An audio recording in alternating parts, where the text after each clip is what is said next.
This is C-SPAN's Afterwards podcast. This week, The Atlantic staff writer Tim Alberta discusses his book, The Kingdom, the Power, and the Glory. He examines the evangelical movement in America and its intersection with political issues. He's interviewed by Messiah University history professor and author John Fea.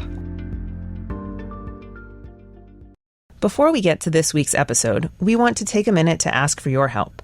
Your financial support will ensure that C-SPAN can continue to produce podcasts that inform you about national politics, introduce you to the latest nonfiction books, and provide valuable historical context to today's news. Make a donation today and be a part of C-SPAN's future. Visit c-span.org/donate. Tim Alberta, thanks for this opportunity to talk about your great new book. Journalist, author, writer for The Atlantic, and I've recently learned Detroit Lions fan. Thanks for writing this book. It's really a brilliant piece of political and religious journalism.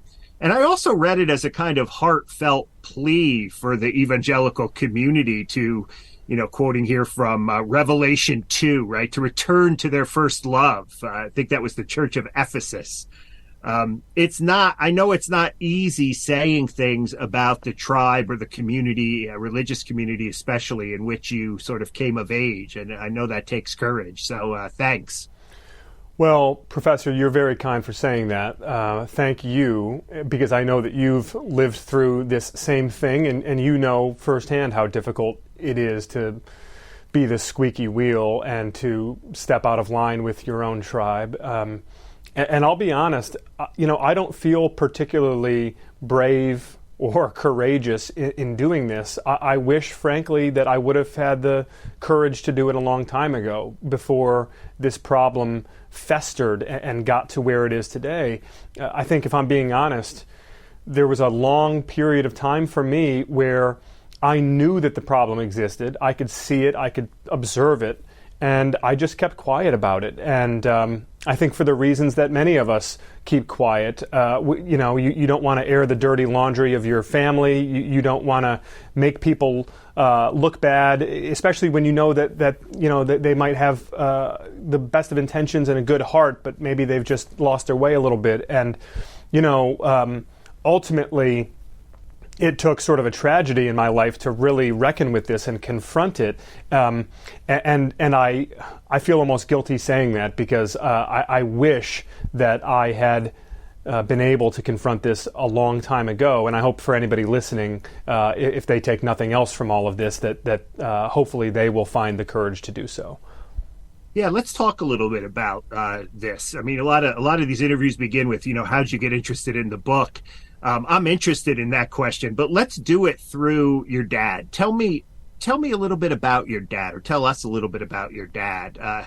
His spirit sort of hovers over this book. I don't know if that's proper evangelical theology, but his spirit is definitely there. You dedicate this book to him as a way of kind of getting into the subject and your motivation for writing it. And I know you've talked about this before, but tell us a little bit about your dad. So my dad was an amazing guy, just someone who could have done anything he wanted in the world. And in fact, as a young man, he was kind of a hotshot New York banker, rising rapidly in the world of finance, and was sort of able to call his own shots and had the world at his feet. And around the time that he was about 30 years old, he started to feel just this crushing emptiness, despite having a great salary and a Cadillac to drive and a beautiful home, beautiful wife, beautiful firstborn son, my oldest brother, Chris. My dad just felt empty and aimless, and he had never believed in God. He grew up in an unbelieving home. He considered himself a devout atheist, in fact, and he had since he was an undergraduate. And for one reason or another, he found himself one day wandering into a church in the Hudson Valley, Goodwill Church, and there at Goodwill, my dad heard the gospel for the first time, and he gave his life to Jesus. And it sparked this radical transformation. People who knew him, my mother included, they didn't recognize him anymore. He was waking up at like 4 a.m. and spending hours in prayer, reading his Bible, filling legal pads with notes, sitting there meditating silently. My mother was not a Christian at the time. None of my dad's brothers, none of his family members were Christians, and they all thought that he'd lost his mind. And then they really thought he had lost his mind when, not long after that, he felt the Lord calling him to enter the ministry, to leave behind his finance career and go to seminary, to preach.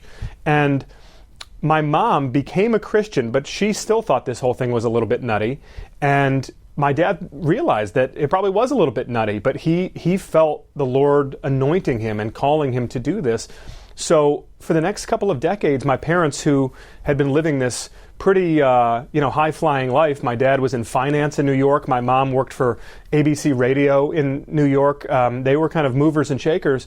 They sold everything they owned, and they spent the next couple of decades living on food stamps and working in small church ministries around the country. And that change of trajectory is really the story of my family and what brought me to a place where I grew up rooted in the Christian faith, specifically rooted in the evangelical tradition. And my dad, in so many ways, was not only my role model as a father, but my spiritual role model, the guy who, even though he taught me not to emulate him, to only emulate Jesus, I did want to emulate him. And for a long time, I considered my dad to be almost like the paragon of what a good Christian man was. And in many ways, that's still true. But as I grew older and began to feel a certain disillusionment with the institution of the church, my dad and I began to have some disagreements, which I think in many ways the generational clash there is sort of an undercurrent of the book. How old were you? Were you even born when your father made his conversion? No, I wasn't even born yet. I was actually born 9 years after my dad became a Christian. Okay. And tell me a little bit about, you had these generational conflicts here. You do mention in the book that, you still do attend church. I think if I got this correctly, you're pursuing a seminary degree. Talk very briefly about, how you have continued to kind of live a Christian life, despite maybe some disagreements you've had with your father and with the larger evangelical community. Yeah, that's right. So it's interesting, Professor. My faith has actually never been stronger than it is now, which is a pleasant surprise, and I'm really grateful to the Lord for that. But when I set out to pursue this project, I was really worried about what investigating the church and exposing some of this corruption and this drift would do to my walk with Jesus, and it's only made it stronger. I will say that I think for many Christians, including myself as of about 5 or 6 years ago, there's this idea that you can't possibly love Jesus, you can't possibly serve God while simultaneously airing the dirty laundry of the church. But one needs to only look at the Apostle Paul, who in his letters, his occasional letters to the early churches in the ancient world, was doing just that. And he was saying, listen, we have a standard here, and we are held as believers inside this church to the highest level of accountability. In fact, I write in the book about how the New Testament model really was grace and forgiveness and understanding towards the outside world, towards those who did not believe in God because they didn't know any better, but real strict accountability for those inside the church because they did know God and they did know better. And in the modern American context, it feels like we've sort of flipped that on its head, that we are just incredibly gracious and forgiving and understanding and almost enabling toward those inside the church who are doing and saying things that are anti-biblical and un-Christ-like. But we are so quick to condemn and be hostile and antagonistic toward the outside world when we see that same thing. So my own faith journey has taken some unexpected turns in recent years as I've simultaneously become more disillusioned with the institution of American Christianity and yet simultaneously drawn closer in my relationship with Christ. So that is a journey that is very much possible, but I think in many ways one that seems counterintuitive or almost contradictory to some believers. Yeah.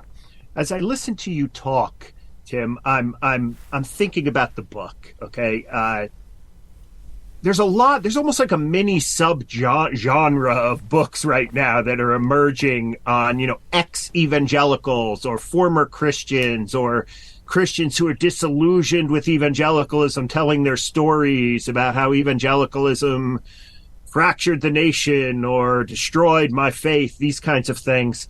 I don't get the same impression from your book as I do when I read those other books. Is that fair? I'm sure you're aware of some of this literature. I mean, are you positioning yourself somewhere? Is this book different, or maybe you're trying to do the same thing? Professor, it's a fair question.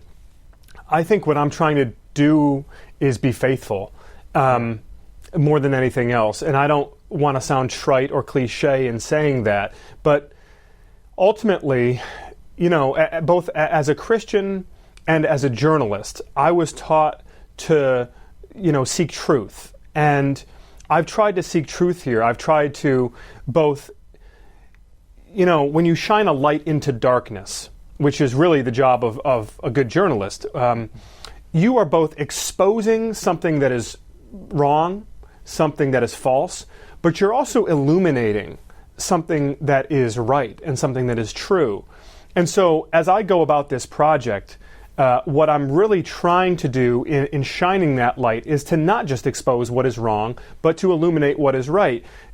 C.S. Lewis wrote rather famously that we know what a crooked line is. We know that a line is crooked because we know what a straight line looks like.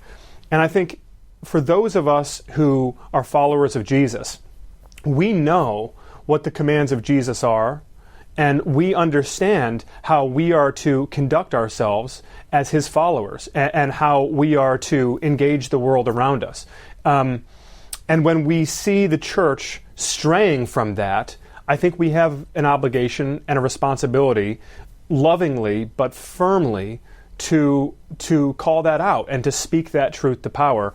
And that's all I've tried to do here. And mind you, that I'm as flawed and as imperfect as any of the people I write about in the book, and in fact more so. And I'm not infallible, and I know that I have made my mistakes, certainly even in the pages of this book, and I hope that nonetheless God can use me as a vehicle to help do exactly what some of these other folks are trying to do in their own way in these books you're describing, which is ultimately to turn our eyes back to Jesus and away from some of these sort of ephemeral distractions of this world that have become idols to us.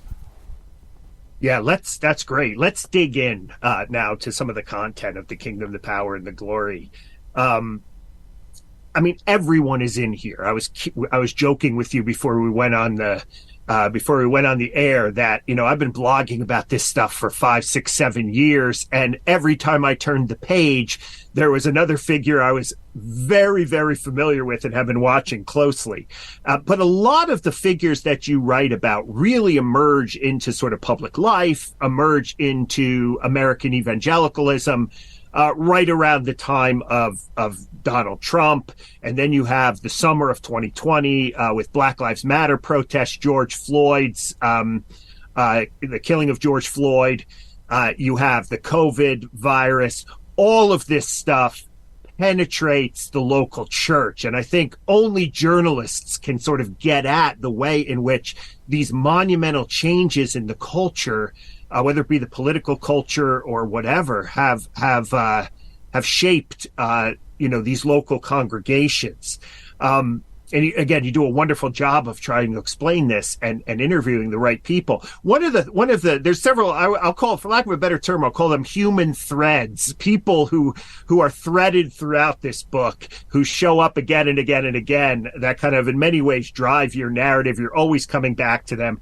One of them was your father's, I believe he was your father's associate pastor, or his mentee, if you will. He pastors your dad's old church. His name is Chris Winans. I hope I'm pronouncing his name right. Yes. Tell me his story. How does this sort of new pastor, new senior pastor at least, navigate all of this change? And what does it tell us about evangelicalism in the last, say, 6, 7, 8 years? Well, I'm glad you asked, because it's a fascinating story, and I think there's a universality to it that is really instructive for a lot of Christians and a lot of churches. So my dad had essentially built this church that I grew up in from the time that it was a startup, effectively, and had pastored it and led it for about 25 years. And this is in Brighton, Michigan. That's right, in the suburbs of Detroit, where I grew up, in Brighton, Michigan. So my dad had been the pastor of this church for a quarter century, and he'd been looking for a successor for some time. He'd been looking for an heir apparent, someone who he could groom to eventually take over. And my dad was really stressed out about it in the last years of leading the church. He was really worried that he might not find the right person.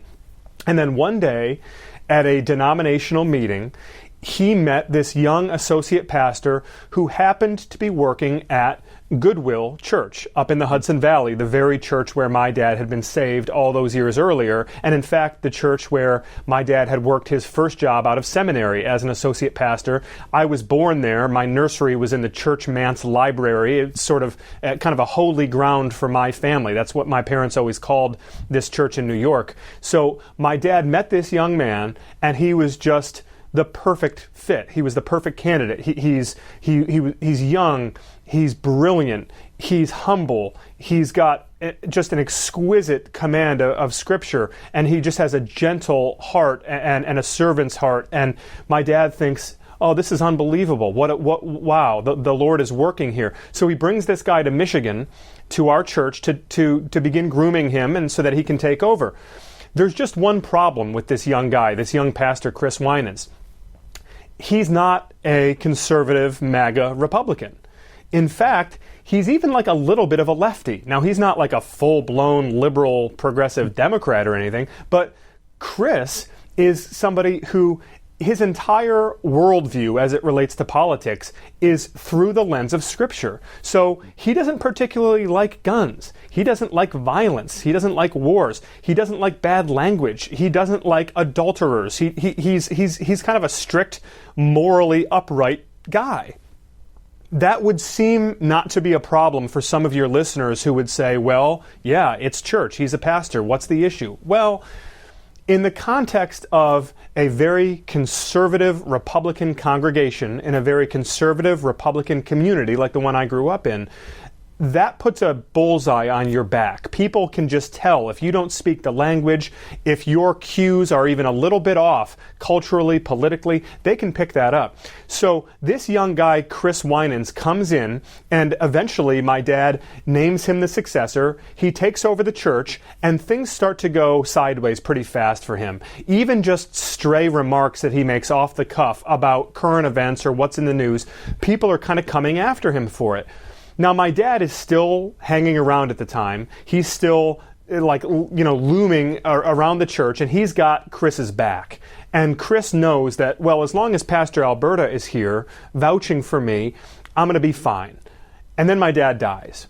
And so all at once, I've lost my father, and this young pastor, Chris Winans, has sort of lost a father figure in my dad, who suddenly has handed over the keys to this big mega church to this young pastor who's already viewed suspiciously by a lot of his congregants.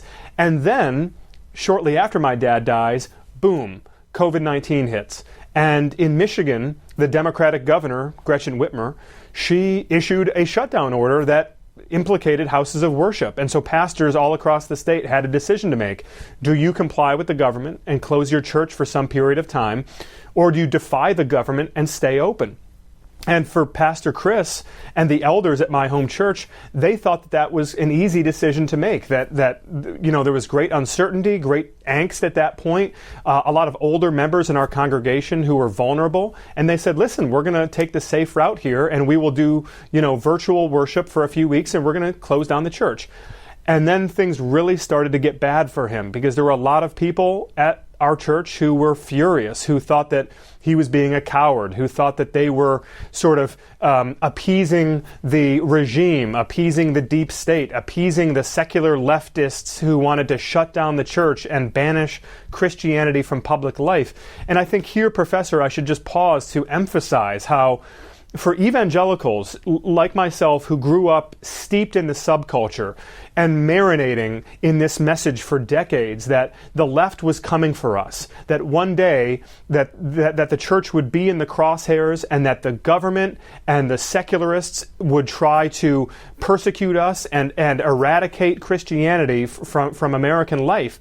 COVID-19, to a lot of these people, felt like the fulfillment of prophecy. It really did. And so Chris Winans, this young pastor, suddenly he finds himself just hanging on for dear life, because first it's COVID-19, and then it's George Floyd being murdered, and the racial protesting and demonstrating and riots that are breaking out, and the violence in cities. And then you've got Donald Trump's re-election campaign and the violence ensuing from that, and January 6th. And suddenly this young pastor is completely distraught.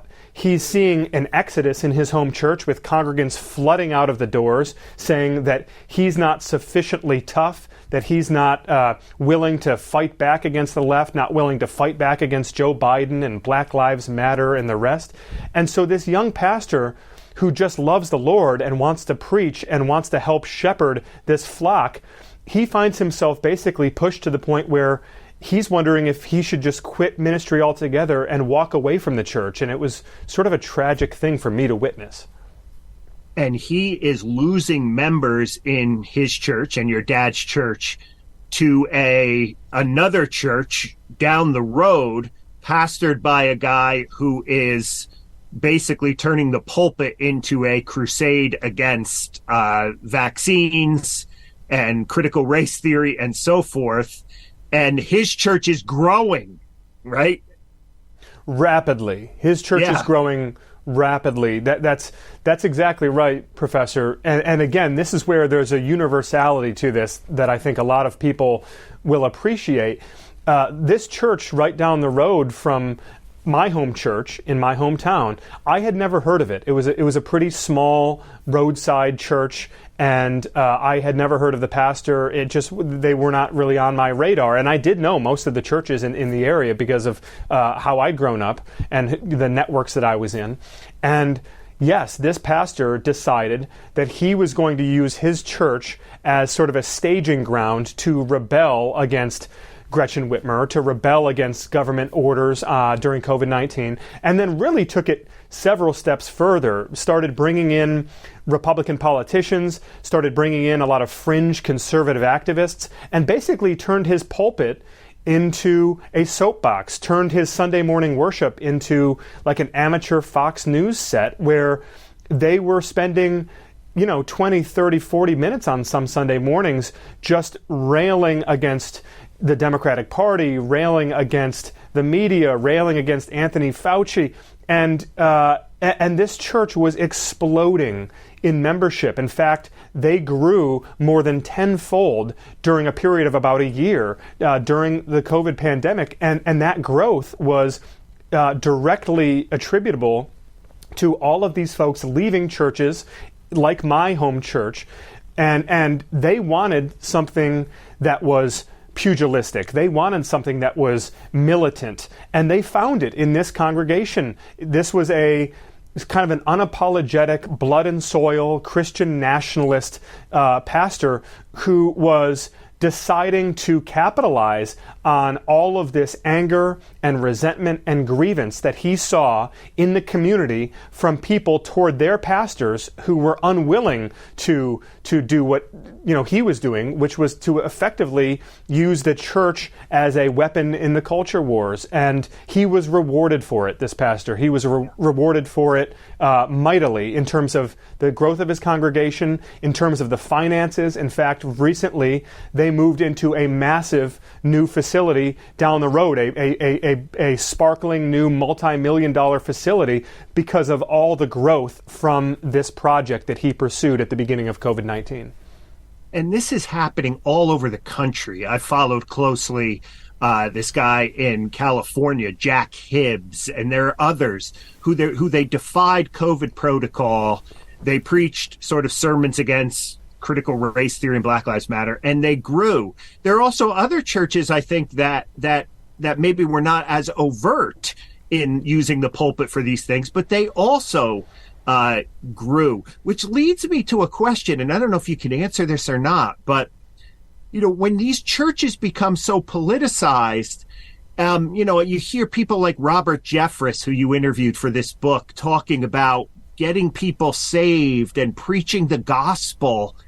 To what extent does the gospel then become not only the saving grace of Jesus Christ, but you also have to adopt a particular political agenda in order to be a Christian too? Like imagine if someone went to this pastor you're talking about in Michigan's church and just started reading the Bible and said, "Hey, I'm a liberal Democrat," right?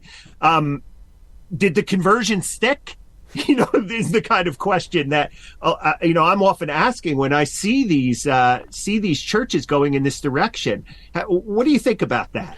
Well, look, this is, I think, in many ways the entire problem, which is that we've taken one standard and sort of swapped it out for another, or at the very least, we've pushed aside the biblical standard and we've put another standard right there next to it, which is this sort of partisan, political, tribal standard of, where do you stand on vaccines? Who did you vote for in the last election?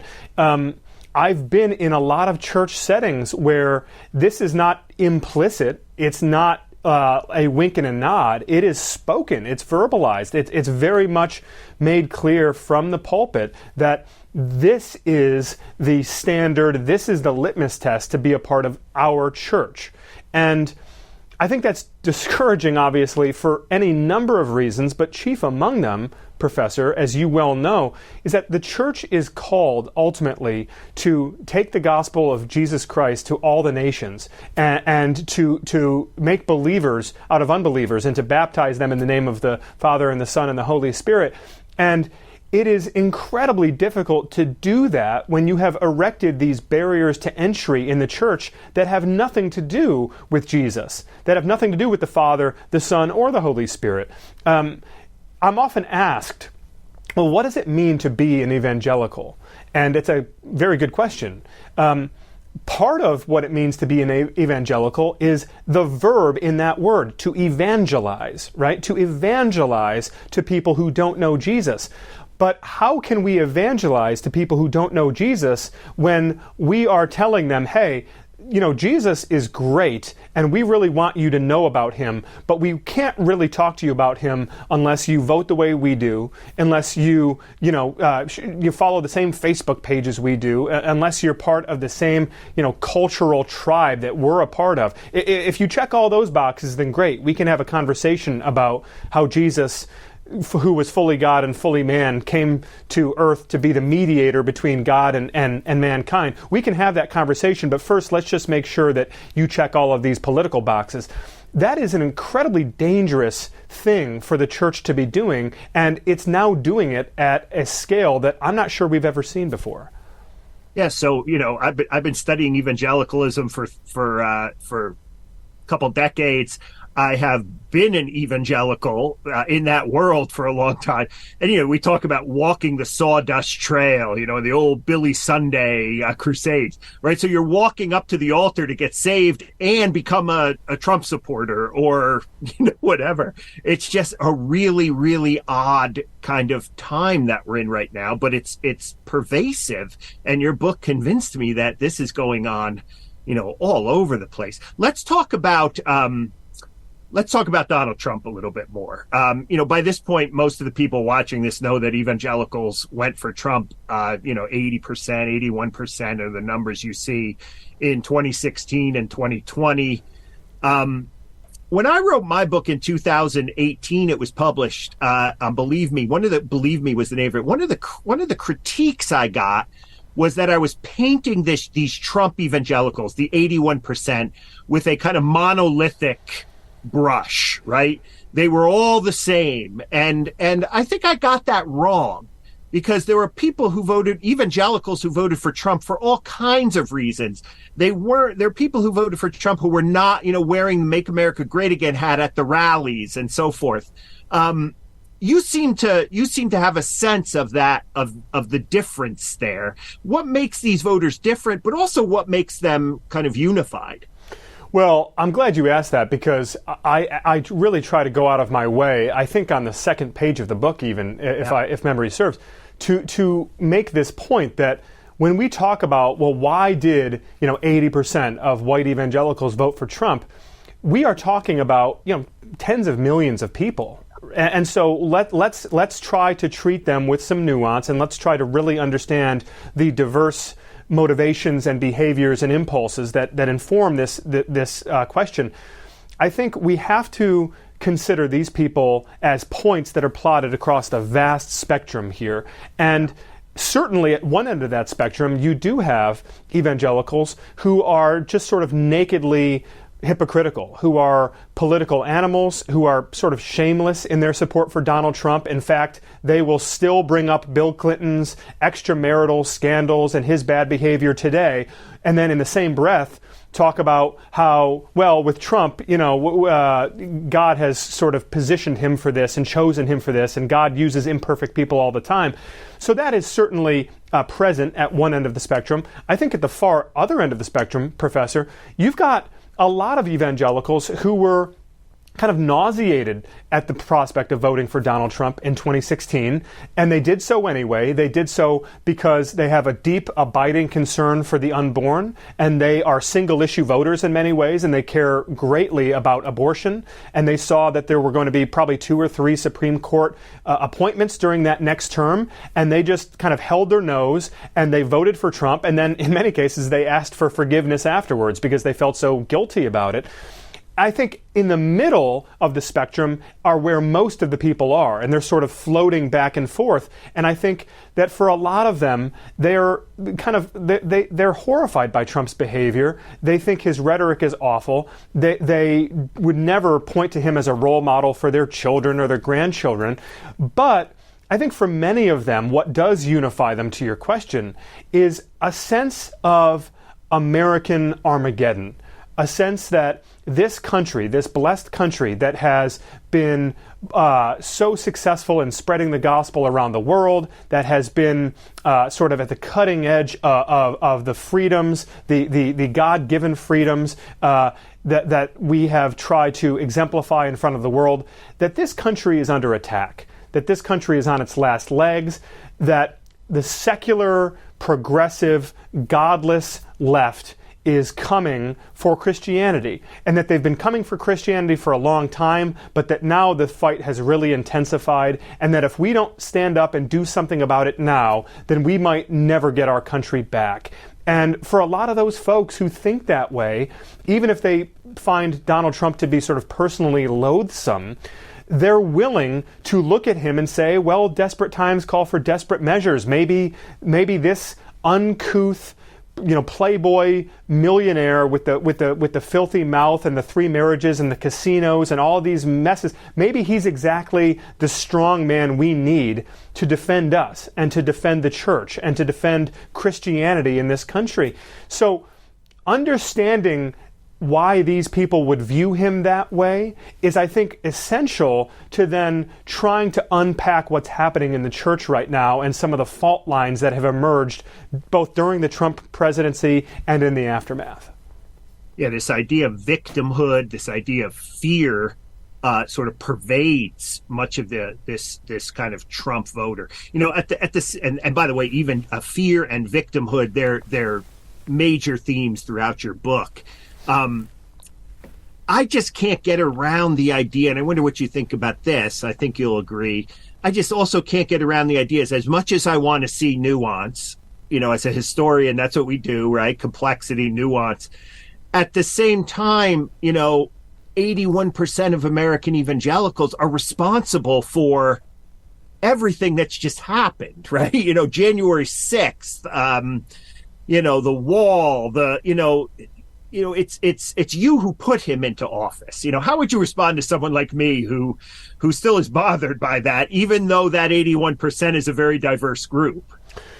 Well, listen, I would say two things. I would say first that I'm bothered by it myself in many ways. I think the second thing I would say is a lot of those people, they would respond to you and say, well, if Hillary Clinton had won and if all sorts of terrible things had happened, including a sort of a dramatic escalation in the liberalization of abortion laws and a sort of accelerated attacks on Christianity in this country, then wouldn't you feel responsible for that, Professor John Fea? And I think where we have to land on this ultimately is people of good faith, pun very much intended, can and should examine these political issues and come to some different conclusions.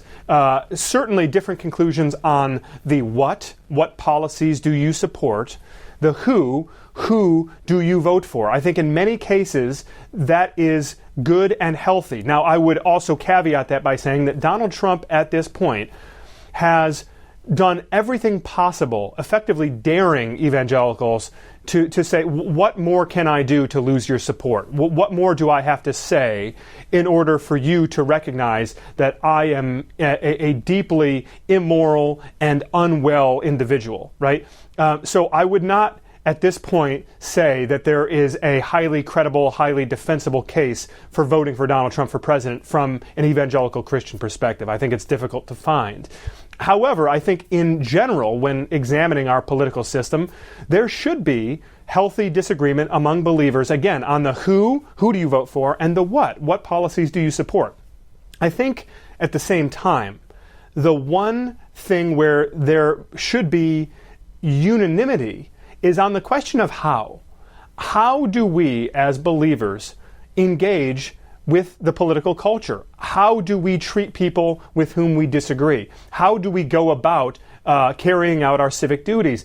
And on that question of the how, Professor, there is simply no ambiguity when you read Scripture. We are taught to love our neighbor. We are taught to pray for those who persecute us. We are taught to turn the other cheek. There are no two ways to read the New Testament teachings here, and my fear is that the resentment and the grievance and the anger that we are witnessing in the evangelical movement today has almost created a permission structure. It has allowed a lot of people to say that basically all bets are off and the Sermon on the Mount no longer matters, and we have to the ends justify the means. And in this moment of crisis, whether it's voting for Donald Trump, or whether it's joining a sort of far-right militant movement, or whether it's using our churches as a weapon to win the culture wars, it's all fair game at this point, and the how gets thrown out the window. And I just think it just does such a disservice to the gospel.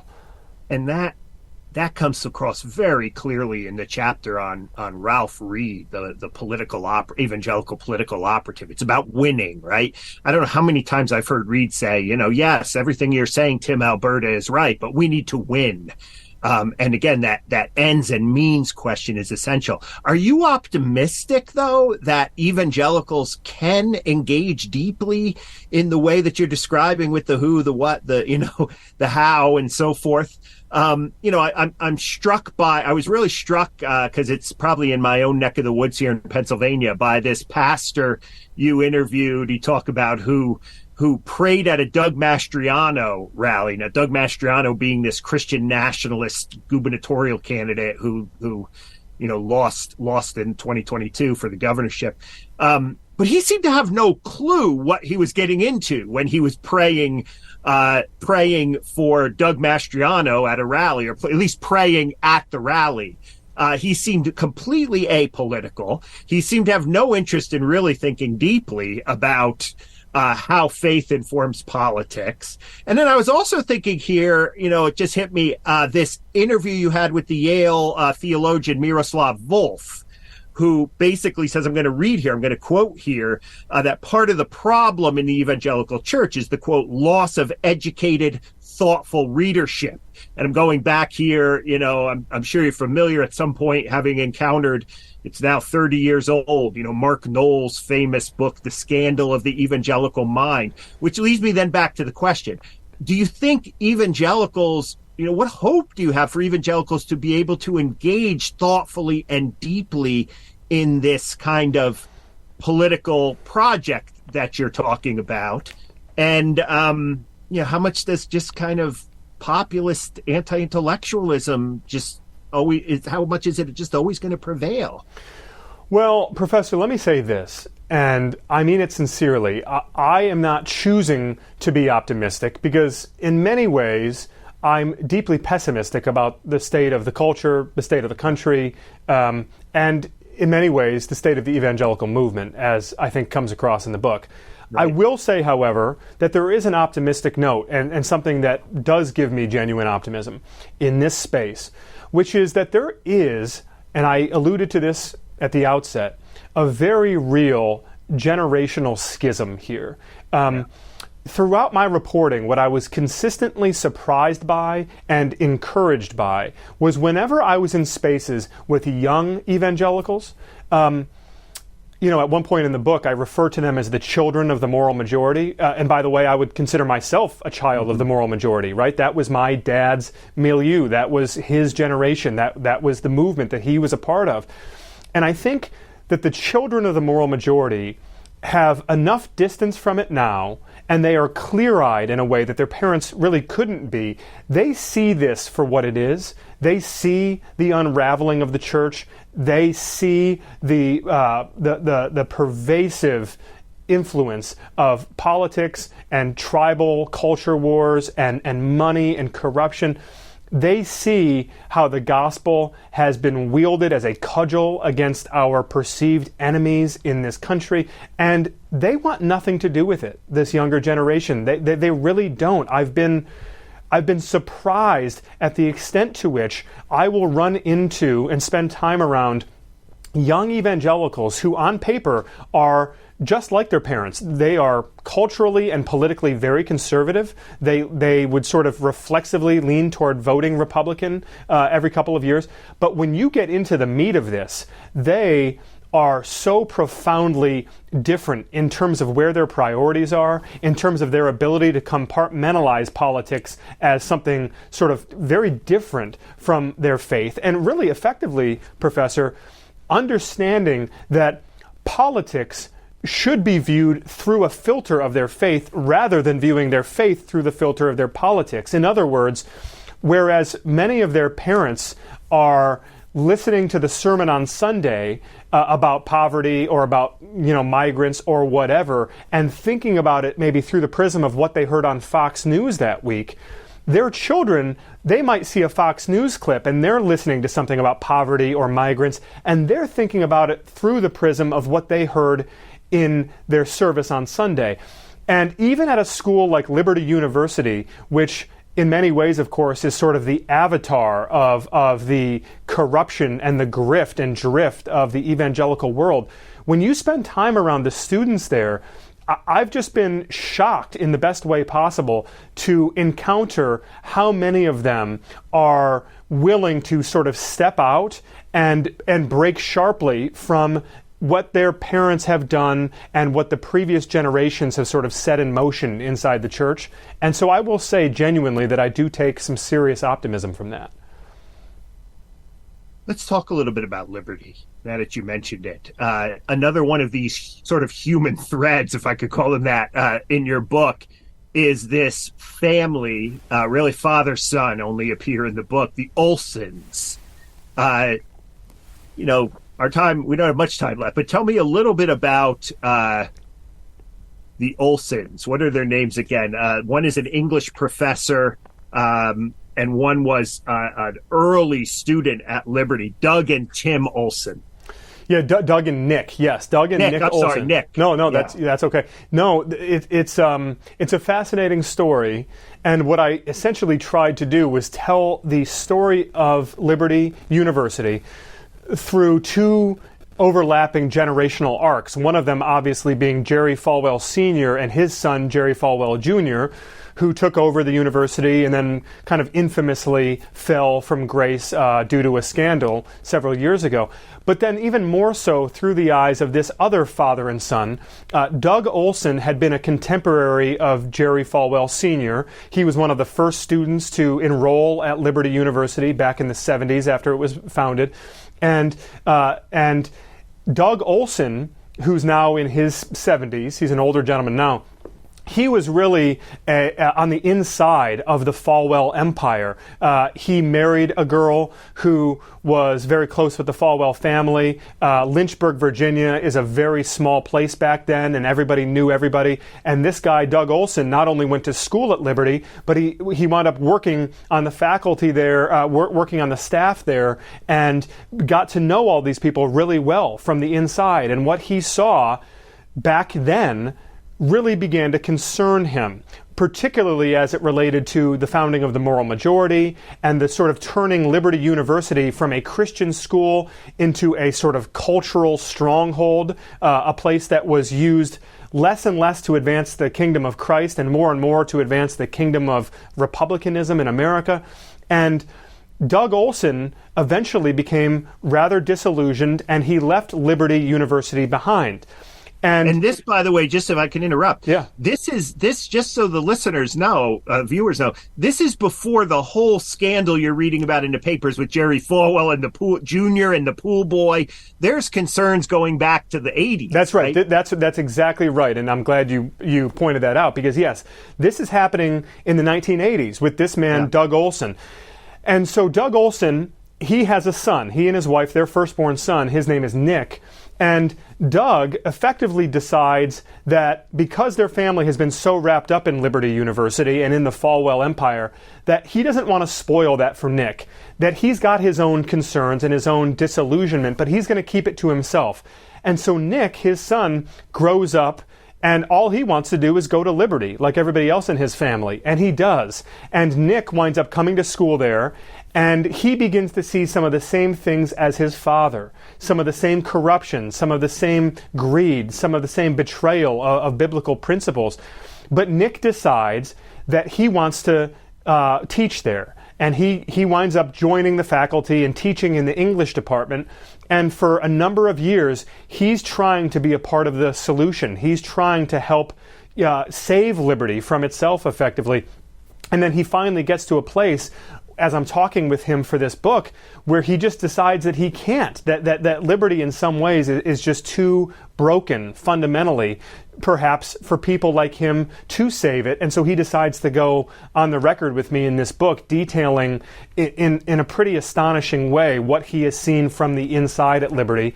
And it's a heartbreaking story, but I would also say it's a heroic story, because to return full circle to the beginning of our conversation, Professor, one of the hardest things to do for anyone in any walk of life is to blow the whistle on their own people and to step out of line and to sort of shame their own tribe. And this young guy, Nick Olson, he has a family, he's got young kids, he's got a wife, he's got a mortgage and a house, and he's got students who he loves.